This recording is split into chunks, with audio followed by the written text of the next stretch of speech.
National Herald case में आज कई सवालों के जवाब मिले। क्या राहुल और सोनिया ने 2000 करोड़ का घोटाला करने के लिए साजिश रची? ईडी ने कोर्ट को बताया है कि हां, साजिश रची गई थी। क्या राहुल और सोनिया ने चैरिटी के नाम पर धोखाधड़ी की? ईडी के मुताबिक राहुल और सोनिया की कंपनी कोई चैरिटेबल काम नहीं कर रहे थे। क्या राहुल और सोनिया ने नेशनल हेराल्ड अखबार को बचाने के लिए संपत्तियों का ट्रांसफर कराया था? ईडी का कहना है कि अखबार तो पहले ही बंद हो गया था। ईडी ने दिल्ली के राउज एवेन्यू कोर्ट में जो चार्जशीट दाखिल की है उसमें 414 करोड़ की टैक्स चोरी की भी बात कही गई है। चार्जशीट दाखिल होने के बाद राहुल और सोनिया की मुश्किलें बढ़ गई हैं। ईडी ने आज रॉबर्ट वाड्रा से भी पूछताछ की। ईडी के चक्रव्यूह में गांधी परिवार कैसे घिर चुका है, डिटेल के साथ देखिए। सोनिया गांधी आरोपी नंबर 1 और राहुल गांधी आरोपी नंबर 2। नेशनल हेराल्ड केस में ईडी ने चार्जशीट दाखिल कर दी है। कांग्रेस के नेशनल हेराल्ड अखबार और एसोसिएट जर्नल्स यानी एजेएल से जुड़े मनी लॉन्ड्रिंग केस में नेहरू खानदान के 2 सबसे पावरफुल नेता फंस गए हैं। गुरुग्राम जमीन घोटाले में रॉबर्ट वाड्रा की भी नए सिरे से जांच शुरू हो गई है। ईडी ने 8 घंटे तक रॉबर्ट वाड्रा से पूछताछ की। ईडी ने अगले दिन फिर उनको बुलाया है। ईडी ने एक ही दिन में 2 एक्शन लिए। टारगेट पर पूरा नेहरू गांधी खानदान आ गया।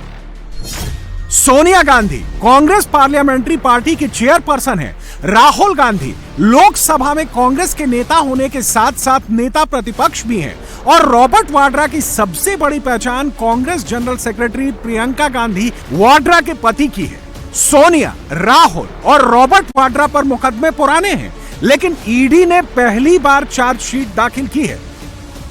बीजेपी को गांधी परिवार पर अटैक का नया हथियार मिल गया है।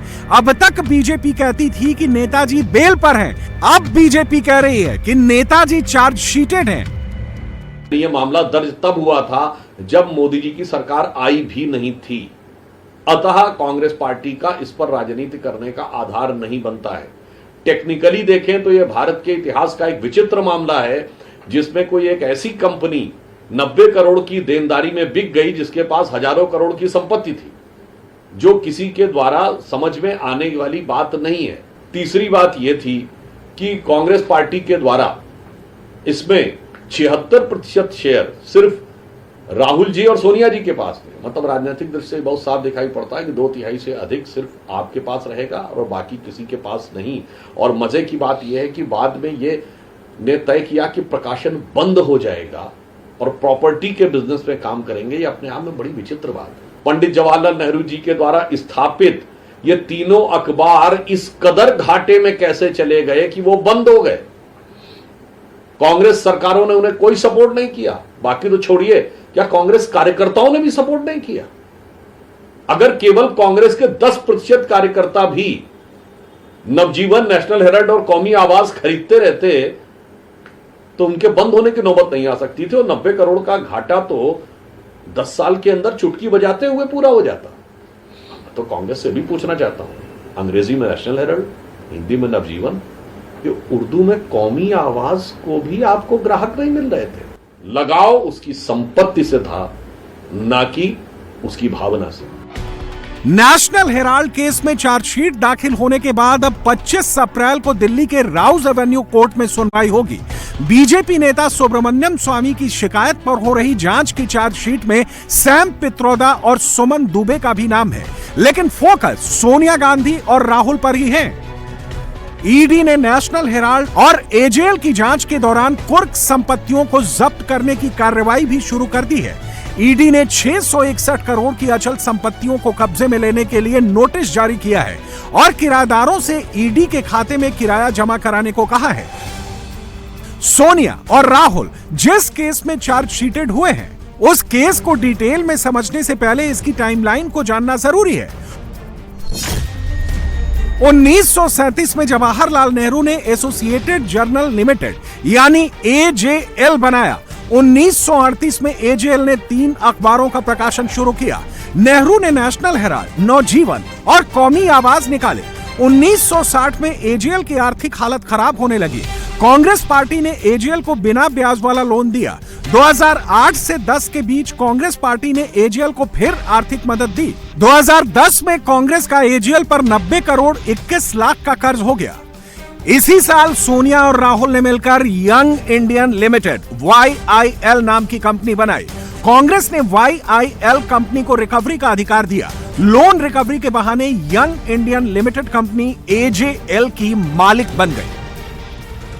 2010 में कांग्रेस की सरकार थी। AJL के अधिग्रहण पर किसी ने उंगली नहीं उठाई, लेकिन 2012 में बीजेपी नेता सुब्रमण्यम स्वामी ने दिल्ली के पटियाला हाउस कोर्ट में मनी लॉन्ड्रिंग की कंप्लेंट कर दी।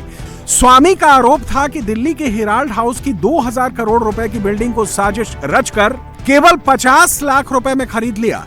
स्वामी ने इसके लिए सोनिया और राहुल के अलावा कांग्रेस के अन्य वरिष्ठ नेताओं के खिलाफ भी क्रिमिनल केस चलाने की मांग की। 2014 में मोदी सरकार बनी तो जांच में तेजी आई। जून 2014 में कोर्ट ने सोनिया और राहुल समेत 6 लोगों को समन भेजा। अगस्त 2024 में ईडी ने मनी लॉन्ड्रिंग का केस दर्ज किया। दिसंबर 2015 में पटियाला हाउस कोर्ट ने सोनिया, राहुल समेत सभी आरोपियों को जमानत दे दी। 2015 से 2020 तक मामले की सुनवाई हाई कोर्ट और सुप्रीम कोर्ट में चलती रही। जून 2022 में ईडी ने पूछताछ शुरू की तो गांधी परिवार ईडी के सामने पेश हुआ। राहुल गांधी से 5 दिनों में 50 घंटे पूछताछ हुई। जुलाई 2022 में सोनिया गांधी से 3 दिनों में 12 घंटे पूछताछ हुई। 12 अप्रैल 2025 को ईडी ने संपत्तियों को कब्जे में लेने का नोटिस निकाला। नेशनल हेराल्ड और AJL के किराएदारों को ईडी के खाते में किराया जमा कराने को कहा गया। 15 अप्रैल 2025 को ईडी ने सोनिया और राहुल के खिलाफ पहली चार्जशीट दाखिल की। ये बड़ा विचित्र केस है जो शुरू किया गया है बिना किसी 1 रुपये की स्थानांतरण हुए, बिना किसी 1 पैसे की प्रॉपर्टी के स्थानांतरण हुए। एक नॉट फॉर प्रॉफिट सेक्शन 8 की कंपनी बनाई गई जिसमें श्रीमती सोनिया गांधी और अन्य लोग, लेट श्री मोतीलाल वोरा जी इत्यादि सब डायरेक्टर्स थे, जिसमें न डिविडेंड दिया जा सकता है न कोई कमर्शियल ट्रांजैक्शन हो सकता है, सिर्फ नेशनल हेराल्ड की पुरानी प्रॉपर्टीज को मैनेज करने के लिए। उस पर एक मनगढ़ंत झूठा केस रचा गया है। उसी प्रक्रिया में एक श्रृंखला में ये एक और चीज़ हुई है जो चार्जशीट फाइल हुई है, जो प्रक्रिया होती है। शुरुआत से इसका पूरी तरह से कानूनी रूप से, नियंत्रित रूप से सामना किया जा रहा है। और मैं बताना चाहता हूं कि ये एक फेक केस है जिसमें कोई भी तथ्य नहीं है, निराधार है और अंततोगत्वा इसमें कोर्ट्स ये स्पष्ट करेंगे। अभी सिर्फ एक कानूनी प्रक्रिया चल रही है और इसको एक राजनीतिक प्रतिशोध की भावना से किया जा रहा है जो दर्शाया जा रहा है। कांग्रेस कहती है कि अखबार नेहरू ने निकाला, कांग्रेस ने उसको बचा कर रखा। यंग इंडियन लिमिटेड बनाकर पुरानी संपत्तियों को रीस्ट्रक्चर किया गया। इसमें अपराध कहां से हो गया? मगर एक सवाल का जवाब कांग्रेस के पास नहीं है, वो ये कि यंग इंडियन नाम की कंपनी का मालिक गांधी परिवार क्यों है। YIL के 38% शेयर राहुल गांधी के नाम हैं। YIL के 38% शेयर सोनिया गांधी के नाम हैं और YIL के 24% शेयर कांग्रेसी नेताओं और एक पत्रकार के नाम हैं। अगर कांग्रेस पार्टी ने नेशनल हेराल्ड को लोन दिया तो एक प्राइवेट कंपनी ने उस लोन के एवज में सारी संपत्ति अपने नाम कैसे करा ली? चाहे कांग्रेस पार्टी को नस्तानाबूद करने की मोदी जी की साजिश है। ईडी तो इडियट है, जो मर्जी उसको कराए जा सकते हैं, उसमें हमें कोई परवाह नहीं, कोई फर्क नहीं पड़ते। चलो आगे आप लोग लड़ाई करेंगे? अरे बिल्कुल करेंगे। मोदी जी को और बीजेपी पार्टी को हम डरते नहीं। ईडी सीबीआई से हम डरने वाला नहीं हूँ।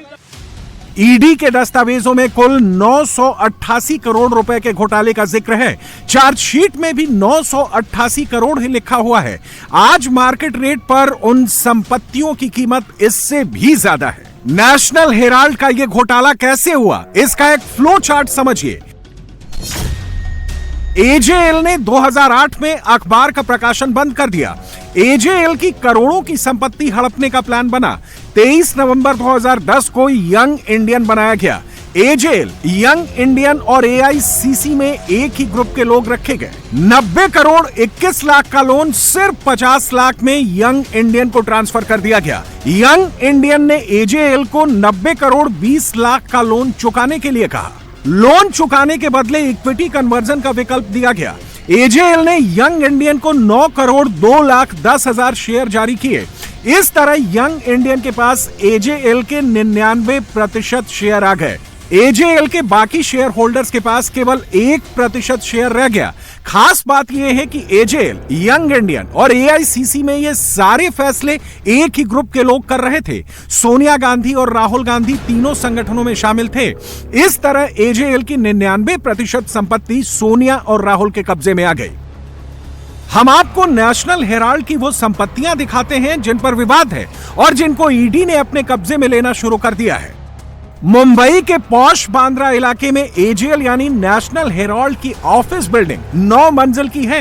इसकी कीमत 500 करोड़ रुपए से ज्यादा है। हर फ्लोर का मंथली किराया ही 15 से 20 लाख रुपए है। मुंबई में कांग्रेस की AR अंतुले सरकार ने यहां बच्चों के हॉस्टल की जमीन एजेएल को दे दी थी।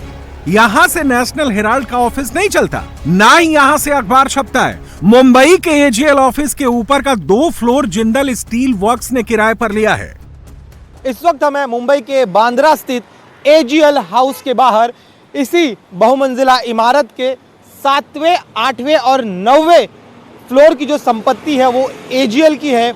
और इस वक्त फिलहाल Jindal south west project limited नाम की कंपनी इन तीनों फ्लोर को रेंट पर लिए हुए है। ईडी ने अब इस कंपनी को नोटिस जारी कर कहा है कि इसके आगे जो महीने का किराया होता है वो ईडी को जमा किया जाए। पूरा मामला, ये जो पूरा घोटाला है, साल 2014 में सुब्रमण्यम स्वामी की शिकायत के बाद सामने आया। स्वामी ने आरोप लगाया है कि गांधी परिवार, जिसमें राहुल गांधी, सोनिया गांधी ने अपने साथियों के साथ मिलकर महज 50 लाख रुपए में 2000 करोड़ के इस एजेएल की संपत्ति को हड़प लिया। और इसी शिकायत के बाद ईडी ने जांच शुरू की। ईडी के जांच के दौरान कई सारे चौंकाने वाले खुलासे सामने आए, कई सारे ऐसे दस्तावेज सामने आए जिसके जरिए ईडी दावा कर रही है कि प्रोसीड्स ऑफ क्राइम के जरिए करीब 988 करोड़ रुपए जो है उसकी कमाई की गई। दिल्ली का नेशनल हेराल्ड हाउस दिल्ली के प्राइम लोकेशन बहादुर शाह जफर मार्ग पर बना हुआ है। ग्राउंड फ्लोर के अलावा इसकी 4 मंजिलें और हैं। आज के मार्केट रेट से इस प्रॉपर्टी की कीमत 1000 करोड़ रुपए से ज्यादा है। यहाँ पासपोर्ट ऑफिस और टीसीएस का ऑफिस चलता है, जिससे हर महीने 87 लाख रुपए किराया आता है। लखनऊ के कैसरबाग में नेशनल हेराल्ड का दफ्तर है। यहां से भी अखबार नहीं निकलता। बिल्डिंग खंडहर हो रही है, लेकिन जमीन की कीमत करोड़ों में है। कैसरबाग के इसी ऑफिस से नेहरू ने 1938 में नेशनल हेराल्ड का प्रकाशन शुरू किया था। 70 के दशक में यहां 5 लाख रुपए में जमीन खरीदी गई थी। कई एकड़ में फैली 2 प्रॉपर्टी में से एक का नाम था नेहरू भवन और दूसरे का नाम था नेहरू मंजिल। अखबार का दफ्तर पीछे शिफ्ट करके आगे के हिस्से में मल्टी स्टोरी बिल्डिंग बनाई गई ताकि किराए से कमाई हो सके। यहीं पीछे के हिस्से में इंदिरा गांधी आई हॉस्पिटल चलता है। इंदिरा गांधी आई हॉस्पिटल को राजीव गांधी चैरिटेबल ट्रस्ट चलाता है। भोपाल वाले नेशनल हेराल्ड के दफ्तर में तो गजब हो गया। बीडीए ने 1981 में जो जमीन कांग्रेस को 1 रुपए स्क्वायर फीट के रेट पर 30 साल के लिए लीज पर दी थी, उस जमीन पर लीज खत्म होने से चंद दिन पहले शॉपिंग कॉम्प्लेक्स बना दिया गया और दुकानें बेच दी गई। सोनिया और राहुल इस बारे में बुरे फंसे हैं। राहुल के पास इसका एक ही जवाब है, मोदी को तानाशाह बता दो, मोदी को डिक्टेटर बता दो, मैं डरूंगा नहीं, इसका ऐलान कर दो।